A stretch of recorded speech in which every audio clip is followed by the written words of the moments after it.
Bonjour tout le monde pour ce webinaire post-Covid. Parce que normalement tout le monde est guéri. Malheureusement, c'est pas le cas, mais voilà. Aujourd'hui, pour cette nouvelle édition, la gestion des retours fournisseurs, toujours présentée par Benoît et moi-même, Benoît faisant la démonstration. L'idée du retour fournisseur, c'est de vous présenter ce qui.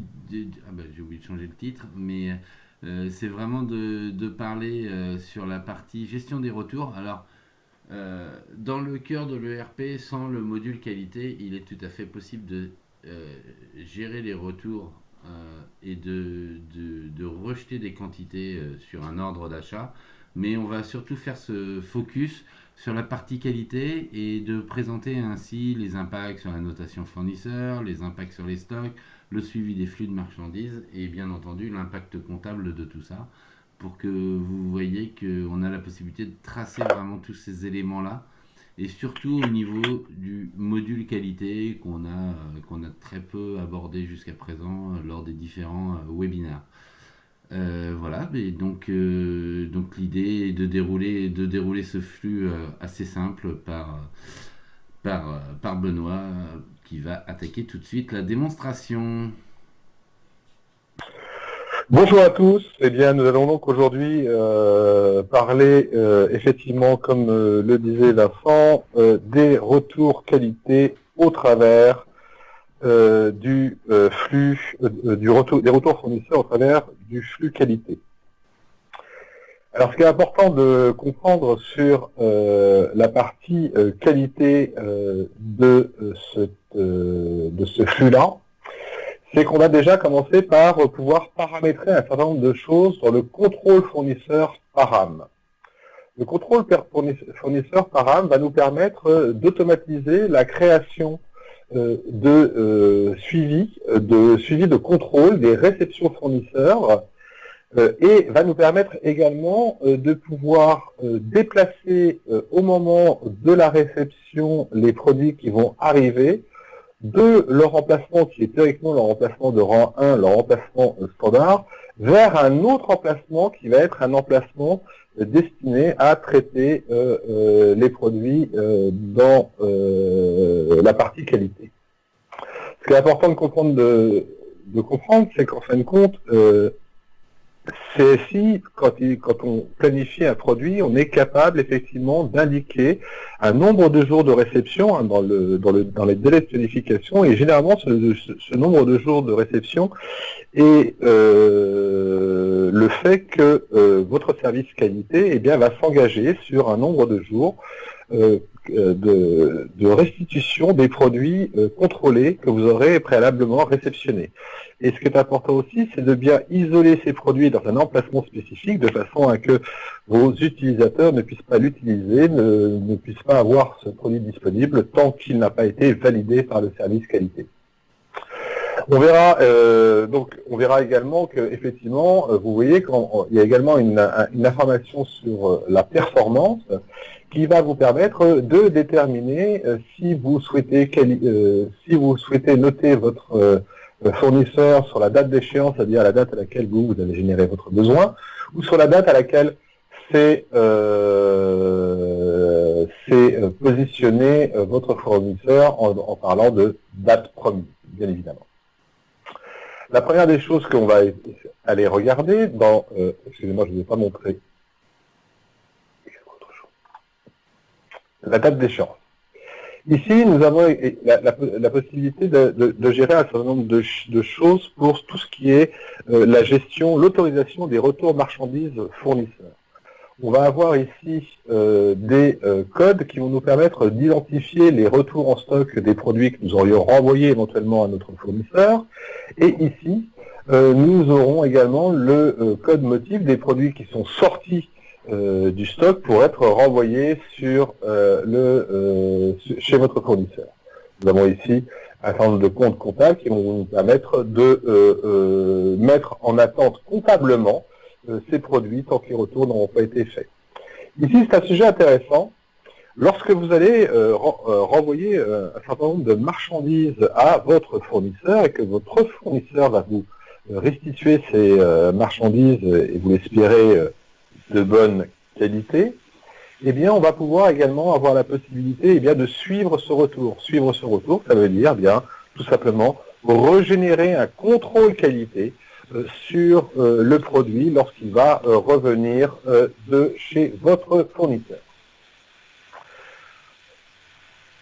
Pour cela, j'ai créé un article, je vais garder la fiche article ouverte car ça va me permettre de regarder avec vous effectivement ce qu'il se passe au niveau du stock lorsque je vais faire les différentes transactions sur ma réception fournisseur et sur le contrôle que je vais y apporter. Vous voyez qu'en stock, j'en ai 300 pour l'instant, et qu'en quantité commandée, j'en ai 20. Ce qui veut bien dire que donc j'ai bien un ordre d'achat au statut commandé qui est positionné pour 20 quantités de ce produit. Si je viens ici, je vais voir également que j'ai configuré mon article qualité. Alors ça, c'est un sujet très important parce que, en fin de compte, tout le système qualité, au sens produit du terme, puisqu'il y a également une gestion qualité documentaire, je dirais, eh bien, va se baser sur la fiche article qualité que je vais vous afficher ici, afin de déterminer quels sont le comportement que vous souhaitez que ce produit, que la qualité est suivant les produits que vous avez définis. La première des choses, c'est que je vais définir ici l'article qui est en question, et là, comme vous le voyez, je vais pouvoir définir son flux. J'ai deux produits ici, vous voyez que ici, c'est un flux qui est différent. Tout simplement, cela veut dire quoi? Ça veut dire que si j'étais en mode de création, ici, j'aurais pu choisir le flux sur lequel je veux que ce produit soit suivi en termes de qualité. Eh bien, il pourrait être suivi de termes génériques, au sens enterprise. Il pourrait être suivi sur le flux de production. Il pourrait être suivi en contrôle final. Là, on est sur le côté client avec des certificats de conformité obligatoires pour pouvoir expédier de la marchandise à un client. Nous sommes ici, lorsque nous choisissons clé, dans le contrôle à la réception, ce qui va nous permettre eh bien d'intercepter la réception de façon à pouvoir contrôler la qualité des produits que j'ai reçus et éventuellement le retour marchandise concernant les retours clients. Ce qui nous intéresse, nous, c'est bien évidemment le flux fournisseur. Dans le flux fournisseur, l'autre chose qui est intéressante, c'est que lorsque je vais créer une fiche article qualité, je vais non seulement être capable d'identifier le flux sur lequel je veux effectuer un contrôle de ce produit, mais je vais être également capable de séparer, entre guillemets, les contrôles que je veux faire par fournisseur. Ce qui veut dire que pour certains fournisseurs, eh bien, je vais vouloir faire des contrôles plus fins et pour d'autres, avoir des contrôles peut-être plus génériques. C'est le cas, par exemple, où j'ai l'habitude d'acheter un produit chez des fournisseurs habituels et je rentre un nouveau fournisseur, celui-ci, eh bien, je vais le suivre de façon un peu plus fine. Ici, je vais avoir des informations qui vont apparaître lorsque mon réceptionniste va faire la réception de ces produits, qui va permettre une chose importante, ça va lui permettre d'identifier si ce produit est sous contrôle qualité ou non. Ici, je vais également avoir une notion de fréquence de contrôle. La fréquence de contrôle, eh bien, va me permettre de déterminer tous les combien je souhaite effectivement effectuer ces contrôles.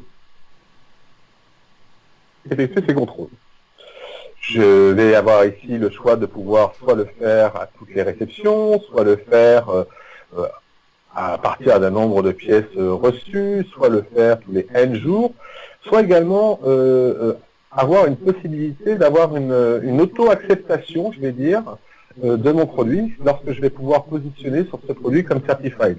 L'auto-acceptation a un avantage, c'est qu'il permet de générer des contrôles qui vont être auto-acceptés et cela permet souvent de valider avec vos auditeurs qualité le fait que vos systèmes de contrôle sont bien en place, même si certains sont des auto-certifiés, et vous aurez bien la trace comme quoi votre système qualité était bien en œuvre au moment où vous avez fait ces réceptions.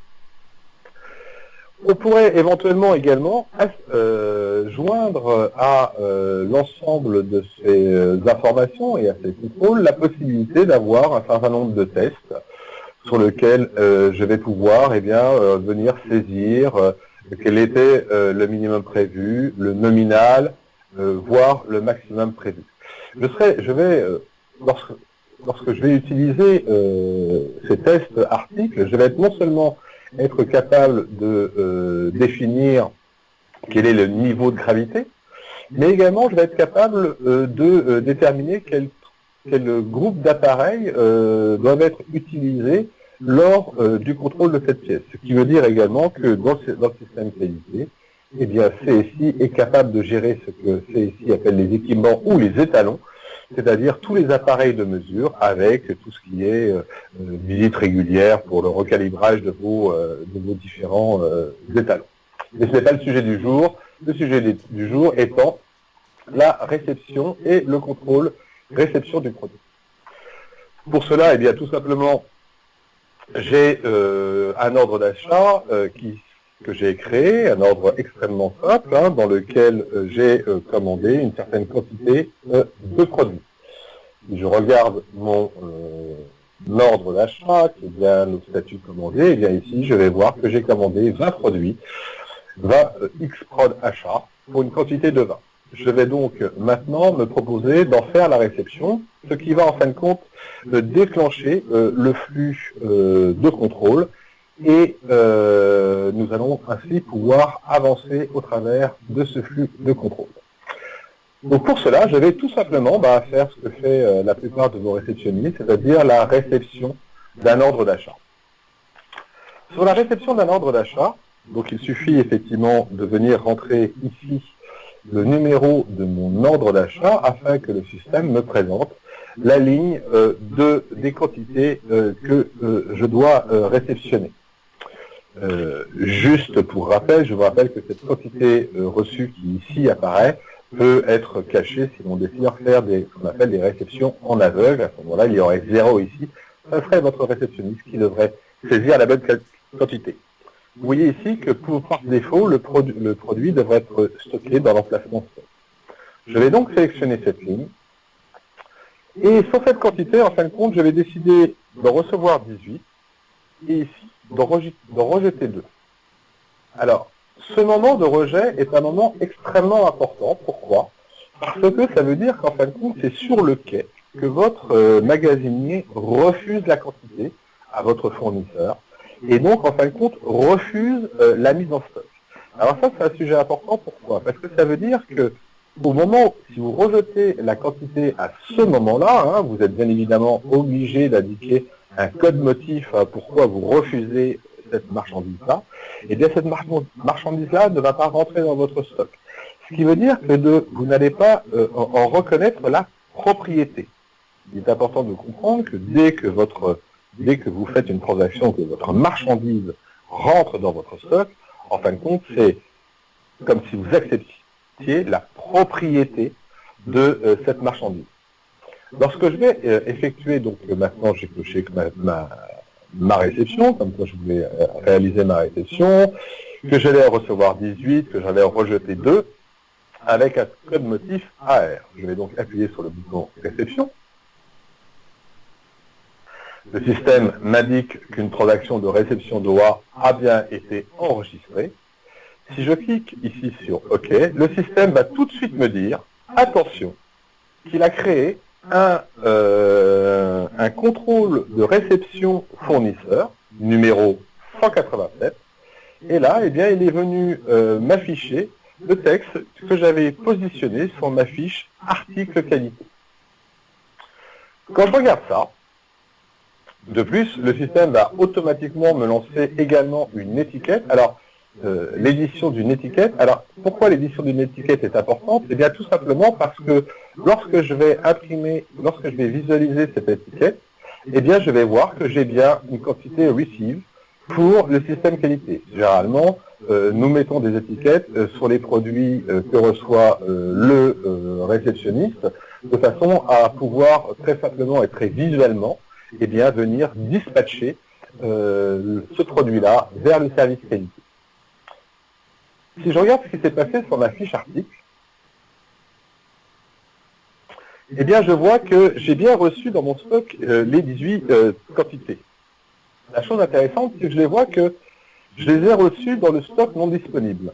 Pourquoi j'ai reçu dans le stock non disponible? Eh bien, tout simplement, parce que si je regarde dans les articles en placement, au lieu d'avoir reçu cette marchandise sur la partie stock de mon magasin, eh bien, je l'ai reçu dans un emplacement particulier, un emplacement de contrôle qualité, qui est un emplacement non disponible. Non disponible, ça veut dire que je ne peux en aucun cas effectuer une livraison client à partir de cet emplacement, comme je ne peux en aucun cas effectuer une transaction, par exemple, de composants sur un ordre de fabrication à partir de cet emplacement-là. Ce qui veut dire qu'au moment de la réception, eh bien, le système, puisque le produit était suivi en contrôle qualité, eh bien, il a détourné l'emplacement par défaut que devait être stock par l'emplacement de contrôle qualité qui a été positionné ici. L'autre chose que je vais remarquer également, c'est que dans mon reste à commander, donc mon reste de quantité à recevoir sur cet ordre d'achat, sur un ordre d'achat, je vois que je suis toujours à 2. Ce qui veut dire qu'en fin de compte, j'ai bien rejeté directement ma marchandise avant même l'avoir rentré en stock, donc j'ai refusé le titre de propriété. Si je venais facturer à ce moment-là, enfin faire un contrôle de facture à ce moment-là de mon fournisseur, bien évidemment, je considère que mon fournisseur ne devrait me facturer que les 18 produits que j'ai reçus dans mon stock et 18 produits pour lesquels j'ai accepté le titre, entre guillemets, de propriété. On va maintenant aller venir traiter notre retour fournisseur au travers des ordres de contrôle fournisseur. Les ordres de contrôle fournisseur, en fin de compte, c'est la première phase du processus qualité. Il faut savoir que le processus qualité se décompose, je dirais, en 3 grandes phases. L'ordre de contrôle fournisseur, qui est le niveau le plus bas.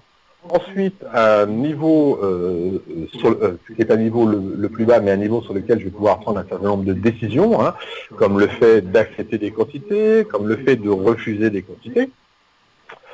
Le deuxième niveau, c'est le niveau des fiches de non-conformité. En fin de compte, comme mon réceptionniste va refuser ma quantité très fréquemment, eh bien, je préfère que mon service qualité contrôle la raison pour laquelle mon réceptionniste refuse ma qualité. Donc, refuse le produit plutôt. Donc, je vais passer sur une fiche de non-conformité qui va me permettre de renseigner de façon plus importante les raisons, les causes, et éventuellement les remèdes à apporter au défaut de cette réception. La troisième grande phase, c'est bien évidemment la demande d'action corrective. Alors quand je dis bien évidemment, c'est peut-être pas évident pour tout le monde. La demande d'action corrective, c'est réellement, ça ne concerne plus réellement le produit en tant que tel, ça concerne vraiment les actions que je vais vouloir mener vis-à-vis de ce fournisseur ou vis-à-vis de cette production, de façon à résoudre dans le temps cette problématique, de façon à qu'elle ne puisse pas se répercuter. Vous voyez qu'ici, puisque mon produit était sous test, et bien ici, si je le souhaitais, je pourrais venir dans cet écran-là, créer, enregistrer mes tests et en saisir les valeurs. Le sujet qui nous intéresse là pour l'instant, c'est surtout le traitement de ma marchandise. Pour cela, eh bien, je vais tout simplement aller dans le traitement du suivi qualité. Le système m'informe qu'il n'y avait pas de contrôles qui ont été saisis, mais pour l'instant ce n'est pas bloquant. C'est un paramètre que je peux bien évidemment définir. Hein. Je peux rendre les contrôles obligatoires avant la saisie de la décision. Hein. Ça, c'est une chose importante à comprendre. Je vais bien évidemment commencer par m'identifier moi comme étant le contrôleur. Hein. On est dans un système qualité, donc la personne qui effectue cette acceptation. Et bien sûr, une personne, un qualiticien, et bien sûr doit être identifié comme étant un qualiticien. Je vois ici que j'ai reçu 18 quantités. Je vais donc commencer par accepter un certain nombre de quantités. Je vais accepter par exemple 8 produits. Et là, eh bien, je vais pouvoir définir des motifs Là, pareil, c'est un champ qui va me permettre de gérer moi-même l'ensemble des motifs pour lesquels je vais accepter mon produit. Donc c'est un menu qui est totalement configurable par chacun d'entre vous. Et la deuxième des choses importantes, c'est que je vais venir positionner ici un code traitement. Mon code traitement, eh bien, il pourrait être, par exemple, soit un déplacement vers un bureau d'études, soit une remise en stock parce que mon produit est bon, soit un contrôle destructif qui ferait une sortie de stock.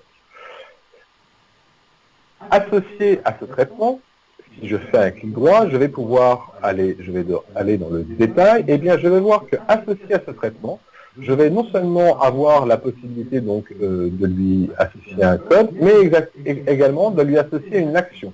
Cette action, eh bien, c'est une action de mouvement, hein, c'est le mouvement de l'emplacement de contrôle qualité vers votre emplacement de stock. Et ici, je vais être capable de positionner une notation, c'est-à-dire le nombre de points que mon fournisseur va pouvoir récupérer au moment où je vais réaliser cette transaction d'acceptation. Alors, je vais vous faire je vais vous parler très rapidement de la partie notation fournisseur. La partie notation fournisseur, dans CSI, en fin de compte, elle a lieu à deux endroits. En standard, sans le module qualité, nous avons bien sûr un système qui va vous permettre de déterminer le nombre de lignes d'ordre d'achat que vous avez reçu en temps et en heure, qui est le default fournisseur que l'on va retrouver sur la fiche fournisseur. Mais lorsque on a effectivement mis en place le système qualité, eh bien ça va vous permettre d'avoir également un autre niveau de qualité.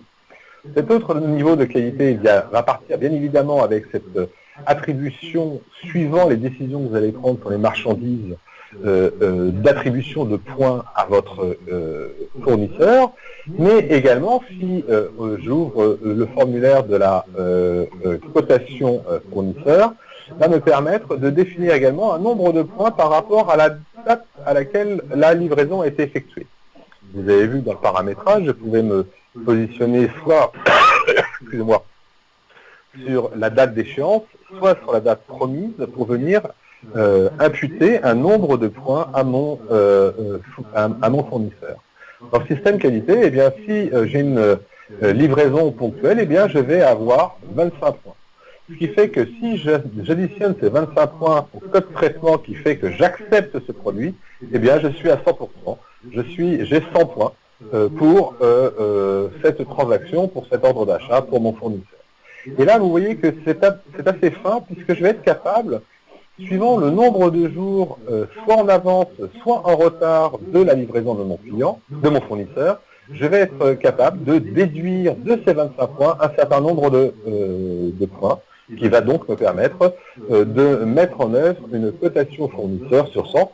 Alors, par défaut, c'est sur 100. Bien évidemment, vous voyez bien que ce sont des champs qui sont libres de saisie, donc vous pouvez tout à fait vous-même définir quelles sont les règles de cotation que vous souhaitez établir pour évaluer vos fournisseurs.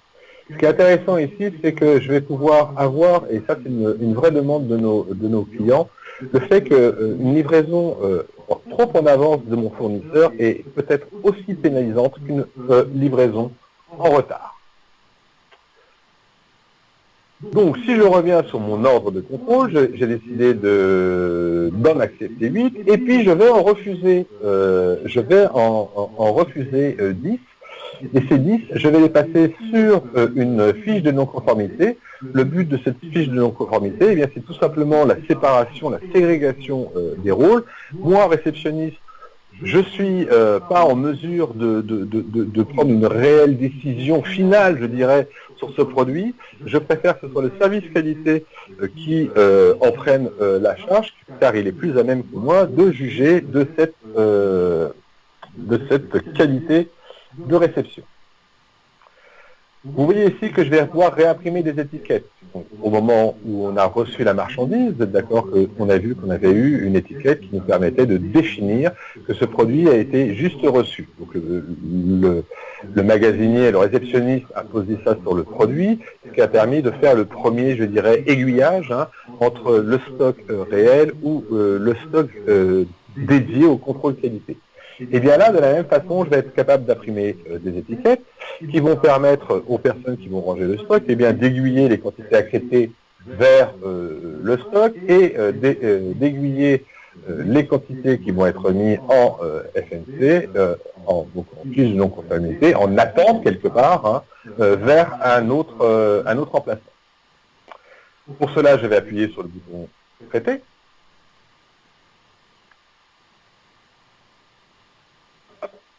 Le système me dit quoi? Le système me dit qu'il vient de créer une fiche de non-conformité, la fiche de non-conformité numéro 48, et que l'ensemble de mon contrôle fournisseur, en tant que réceptionniste, a été réalisé. Le système va ensuite me demander de faire des transferts de stock. Pourquoi il me demande de faire des transferts de stock? Eh bien, puisque je pars de mon emplacement qualité, eh bien, certains produits vont devoir être déplacés. Les 10 produits qui sont les 10 produits que je vais mettre dans que j'ai mis en attente, hein, qui vont donc apparaître sur ma fiche de non-conformité, eh bien j'ai défini dans le paramétrage le fait qu'au moment où je vais créer une FNC, eh bien je vais déplacer ces produits de mon espace de contrôle qualité vers un emplacement défini uniquement par les agents qualité pour traiter les FNC. Donc cet emplacement s'appelle DEROL. Je vais effectuer mon traitement. Mon système me dit qu'il va l'ajouter dans les articles emplacements, tout simplement parce que les emplacements généralement de qualité ne sont pas des emplacements permanents et donc disparaissent lorsqu'ils passent à 0. Et ensuite, eh bien, les 8 quantités que j'ai acceptées, eh bien, je vais pouvoir, du coup, venir les déplacer. Et bien là, je vais avoir le choix de l'endroit où je vais venir les déplacer. Puisque ces marchandises ont été effectivement acceptées, eh bien, je vais être en mesure de venir les déplacer dans mon emplacement de stock. Et je vais ensuite pouvoir effectuer mon traitement. Je vois ici qu'en fin de compte, sur ma quantité reçue, j'en ai 8 que j'ai acceptées et 10 que j'ai mis en attente. Je les retrouve ici, mes 18 reçus, mes quantités acceptées et mes quantités en attente. Si je reviens sur ma fiche article,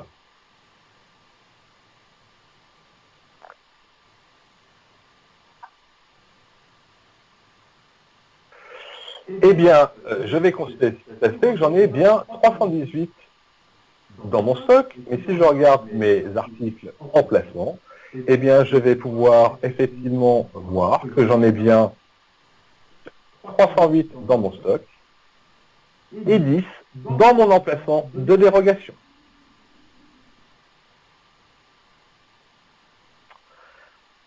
Une fois que j'ai fait ça, eh bien, le matériel est maintenant à disposition pour mes contrôleurs qualité afin d'aller un peu plus loin dans l'analyse de cette réception au travers de la fiche de non-conformité. Au travers d'une fiche de non-conformité, eh bien, je vais être capable de saisir la désignation du problème, la cause éventuelle du problème, avec bien évidemment un certain nombre de motifs hein, ou de causes. Je vais retrouver ici la référence. La référence, c'est bien un contrôle de réception sur mon ordre d'achat XRET 001 sur la ligne 1. Je serai ici également capable de venir renseigner hein, des actions, des corrections, des remèdes que je souhaite mettre en place, voire même des actions correctives. J'aurai éventuellement la possibilité de venir associer à ce contrôle qualité un certain nombre de coûts, hein, si je souhaite aller assez finement et suivre les coûts propres de mon contrôle qualité. Vous voyez qu'ici, je vais encore avoir la possibilité eh bien, de venir prendre une décision sur ma fiche de non-conformité. En fin de compte, la décision sur les produits peut être prise à deux niveaux, soit au moment de l'ordre de contrôle, soit au moment de la fiche de non-conformité. La fiche de non-conformité, c'est le dernier moment où le service qualité peut prendre une décision sur le produit qui doit être remis en stock ou éventuellement rejeté, rebuté ou renvoyé chez notre fournisseur. Ce qui nous intéresse, nous, c'est bien sûr de renvoyer cette marchandise chez notre fournisseur. Eh bien, pour cela, je vais tout simplement venir effectuer le traitement de ma fiche de non-conformité. Il me signale toujours que mes tests n'ont pas été enregistrés. Je vous rappelle que ce n'est pas une obligation. Ça pourrait être une obligation, mais que ça ne l'est pas, tel que je l'ai paramétré. Eh bien, disons que ces 10 quantités, eh bien, je ne suis pas content de mes produits, et donc je vais venir renvoyer 8 produits à mon fournisseur, et pour cela, eh bien, je vais tout simplement venir dire que je vais retourner mon produit à mon fournisseur. Là également, je vais pouvoir venir positionner une cause qui va me permettre derrière de faire des statistiques de façon à pouvoir évaluer la qualité de la réception de ce produit. Et ici, je vais par exemple être en mesure d'accepter, puisqu'en fin de compte, moi, qualiticien, sur les 10 produits que m'ont donné les réceptionnistes, eh bien, il y en a 2 que je trouve conformes, que je vais donc remettre en stock. Je pourrais éventuellement les sortir de stock parce que mon contrôle a été un contrôle destructif. Nous allons tout simplement venir les remettre en stock. Lorsque je vais appuyer sur traiter, le système m'indique que je suis fini, que ma prise de décision est terminée. Il va bien évidemment lancer de la même façon les étiquettes qui vont me permettre d'aiguiller ensuite ces produits vers les bons emplacements de stock.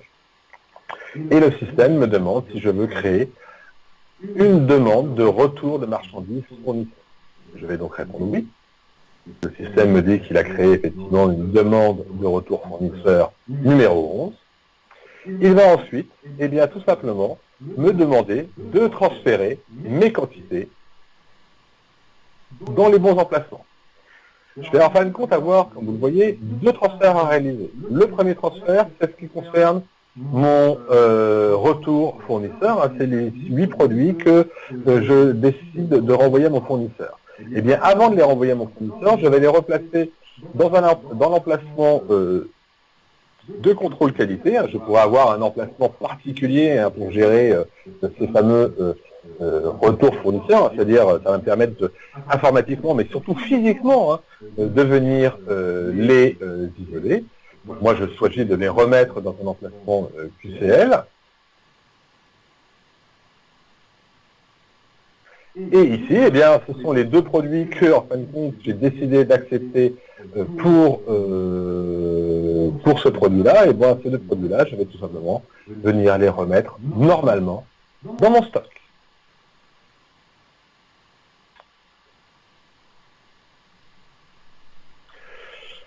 Si je viens sur ma fiche de non-conformité, je vais voir que j'en avais 10, reçu 10 sur cette fiche de non-conformité, que j'en ai accepté 2 et que j'en ai rejeté 8.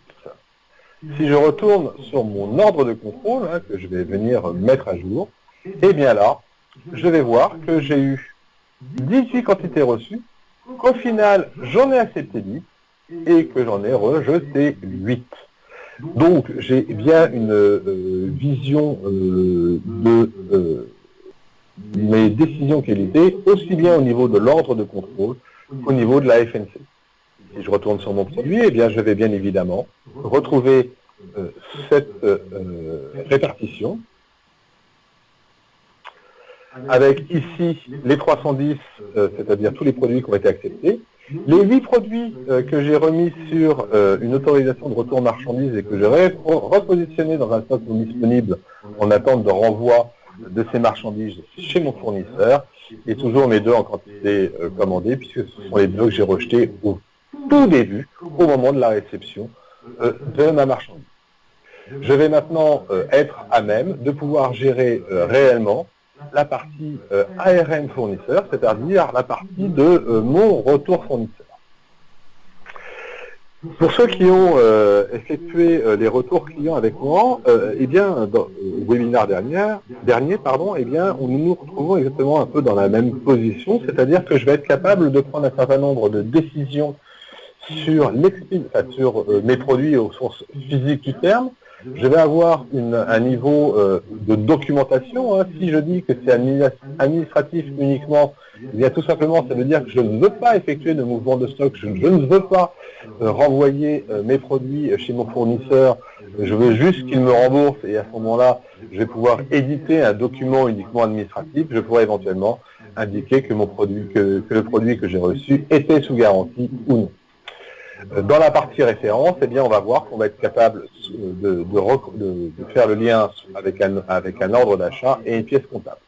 Pour l'instant, on va se concentrer sur la partie expédition. Donc, j'ai demandé à mon fournisseur si je pouvais lui renvoyer la marchandise. Là, mon fournisseur m'a bien sûr renvoyer son numéro d'ARM à lui, hein, puisqu'un retour chez un fournisseur, ça ne se fait pas forcément de façon automatique. Donc, je vais pouvoir ici indiquer le numéro d'ARM fournisseur de mon fournisseur m'a communiqué et éventuellement la façon par laquelle je vais lui envoyer le produit. Je vais venir enregistrer ça.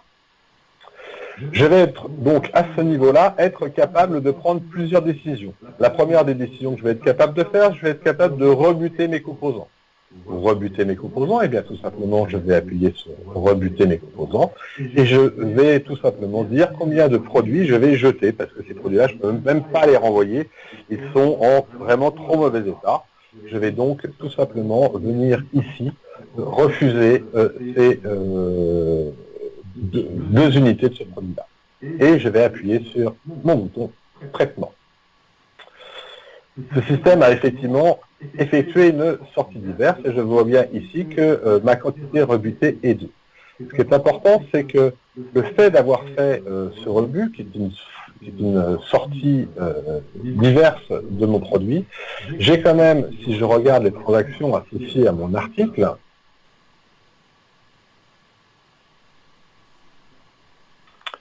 on va regarder les transactions faites aujourd'hui.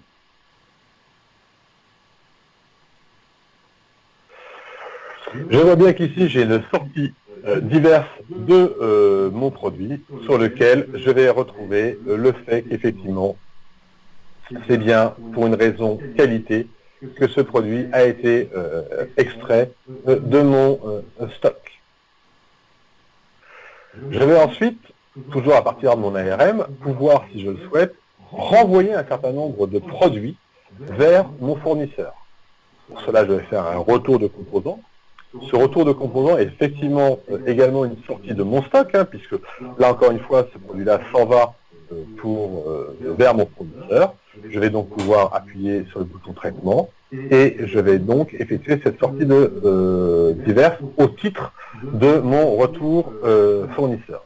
Vous voyez qu'ici, je vais encore avoir la possibilité, si je le souhaite, de pouvoir modifier le motif qui a été défini dans le paramétrage qu'on a vu au tout début de cette présentation. Je vais appuyer sur le bouton traitement. Le système me demande si je veux imprimer le document nécessaire afin d'accompagner ce produit-là. Et effectivement, mon produit a bien été en quantité retournée. Je retrouve bien ici les 6 quantités que j'ai renvoyées à mon fournisseur. Si je reviens ici, dans mes éditions, eh bien, j'ai bien un BL d'ARM fournisseur dans lequel je vais retrouver les produits et les quantités renvoyées, qui va me permettre d'accompagner le colis que je vais renvoyer à mon fournisseur. Pardon. La dernière des choses que je vais pouvoir effectuer sur cet onglet, eh bien, c'est au bout d'un certain temps, je vais être en mesure, eh bien, de venir dire si je réceptionne ou non ces composants. Donc là, je vais pouvoir, si je le souhaitais, refaire une réception et recevoir de mon fournisseur les composants que mon fournisseur m'a renvoyés. Lorsque je vais faire cette réception, et c'est là où c'est intéressant, le système, vous voyez, déjà va rajouter évidemment l'emplacement QCL qui a disparu puisqu'il avait été vidé, mais il va tout de suite me proposer de recréer un contrôle qualité. Il m'a recréé un contrôle qualité, le numéro 188, il a redéplacé ce produit vers l'emplacement qualité qui était défini. Ça veut dire quoi? Eh bien, ça veut dire tout simplement que là, je vais être en mesure de nouveau repartir dans un cycle de contrôle de produits, puisque si je retourne dans mes ordres de contrôle, je vais retrouver ici mon nouveau contrôle qualité qui a été créé pour mon fournisseur 1, et 6 quantités que mon fournisseur 1 m'a renvoyées. Donc là, en fin de compte, ça veut bien dire que j'ai renvoyé les produits que je trouvais défectueux, et que le fournisseur a fait une action, me les a renvoyés, mais ce n'est pas parce qu'il me les renvoie que je suis à même de le croire sur le champ. Je repasse dans un système de contrôle qualité à ce moment-là. Donc ça, je dirais que c'est réellement pour la partie gestion des quantités et des mouvements de stock qui sont à réaliser. Dans la partie documentaire, donc là on en a parlé, hein, soit c'est de l'administratif uniquement, et à ce moment-là je vais être capable d'éditer un document uniquement administratif qui va permettre d'indiquer à mon fournisseur que j'ai bien récupéré et ou détruit ses produits, hein, avec éventuellement un flag de garantie. Ici, je vais avoir une notion de référence. Cette notion de référence, elle est intéressante. Pourquoi? Parce que je vais avoir la possibilité à ce moment-là, si j'appuie sur le bouton référencement croisé de doigts, soit de créer un nouvel OA, parce que je considère qu'il va falloir que je recrée un ordre d'achat pour me réapprovisionner de cette marchandise-là, soit je vais être en mesure de ne pas créer un nouvel OA, hein, de ne pas le créer en tout cas directement à partir de mon autorisation de retour marchandise fournisseur, mais de référencer mon OA d'origine. Le fait de référencer mon OA d'origine, va me permettre également de créer une pièce comptable. Cette pièce comptable, elle, bien sûr, est une pièce comptable de crédit qui va me permettre d'attendre l'avoir de mon fournisseur pour me rembourser des pièces que j'ai trouvées non conformes, que je lui ai renvoyées. N'oubliez pas que, puisque vous avez tout reçu dans votre stock, vous lui devez, la facture sera de la quantité que vous avez reçue entièrement dans votre stock. Par contre, vous pourrez avoir une note, un avoir fournisseur, une note de crédit, où là vous allez pouvoir déterminer effectivement le nombre de quantités que vous attendez pour au titre d'un avoir, le coût unitaire qui est repris bien évidemment de votre ordre d'achat, hein, qui vous permet de déterminer le montant total qui vous est, que vous considérez que votre fournisseur doit vous créditer. Lorsque vous appuyez sur la touche OK, et bien tout simplement le système vient de vous créer une pièce comptable. Si je reclique sur le bouton pièce comptable, et bien je vais avoir accès directement à ma pièce comptable, qui est un achat bien évidemment en négatif. Donc ça me permet de déterminer le fait que je vais avoir, et que je suis dans l'attente de ce fournisseur d'un avoir de 400 €. En ce qui concerne mon stock, eh bien, je vois que dans mon stock, j'ai toujours mes 310. J'ai maintenant 6 en stock non disponible. Ce sont les 6 que j'ai reçus de mon fournisseur à partir de mon avis de retour de marchandises, que j'ai replacé dans un flux de contrôle qualité de façon à pouvoir m'assurer de la bonne qualité de ces produits. Et bien voilà comment fonctionne le système de retour de marchandises fournisseurs au travers du système qualité de CSI. Vous avez des questions? Merci Benoît. Est-ce que la présentation était claire par rapport à tout ça? Donc soumis J'ai une petite question. aux licences qualité. Oui. Concernant l'APS, comment il va se comporter en attendant que l'ARM fournisseur soit traité? Est-ce qu'il va redemander éventuellement de commander les 8 pièces ou comme il voit qu'il y a un ARM, il ne fait rien? Alors, en fin de compte, c'est pas lié à l'ARM, c'est lié à ce que vous avez dans votre stock. Le système, lui, il va considérer que tant que la date d'échéance de votre ordre d'achat n'est pas dépassée, il n'y a pas de besoin.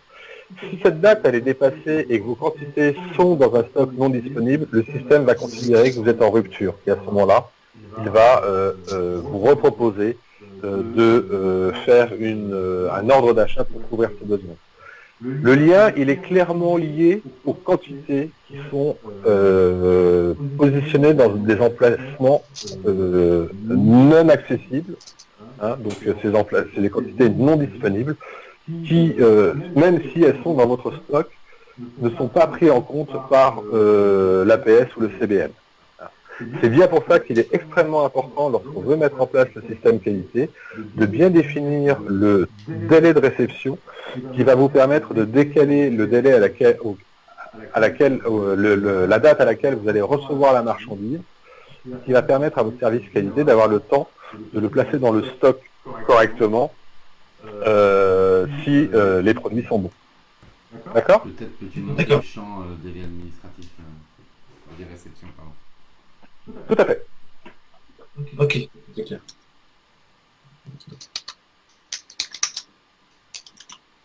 Ce délai de réception, il est effectivement dans l'onglet planification, c'est bien ce délai ici que l'on voit.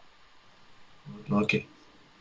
Hein, et ça, c'est vraiment important de le mettre en œuvre parce qu'en fin de compte, ça décale la date à laquelle vous passez la commande pour recevoir votre produit bien plus tôt que votre besoin, hein, suivant le délai de réception que vous avez mis, de façon avec votre service qualité et que toute la partie manutention, parce qu'il y a aussi des déplacements de stock, vous ayez le temps de le réaliser avant le besoin réel de votre produit.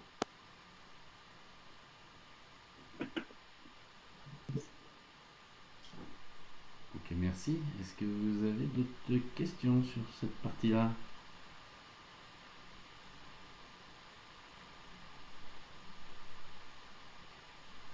Non, pas particulièrement. Mais écoutez, s'il n'y a pas de questions supplémentaires, sachez qu'on est bien entendu toujours à votre disposition pour avancer plus précisément sur les différents points. Benoît et moi-même vous remercions de ces échanges et puis nous espérons pouvoir refaire de nouveaux webinaires dans les semaines et mois à venir. Voilà. Merci beaucoup. On va mettre tout ça en ligne sur la chaîne YouTube. Oui, pardon. Merci à tous. Merci. C'est bonne journée. Merci, au revoir. Merci, au revoir. Au revoir.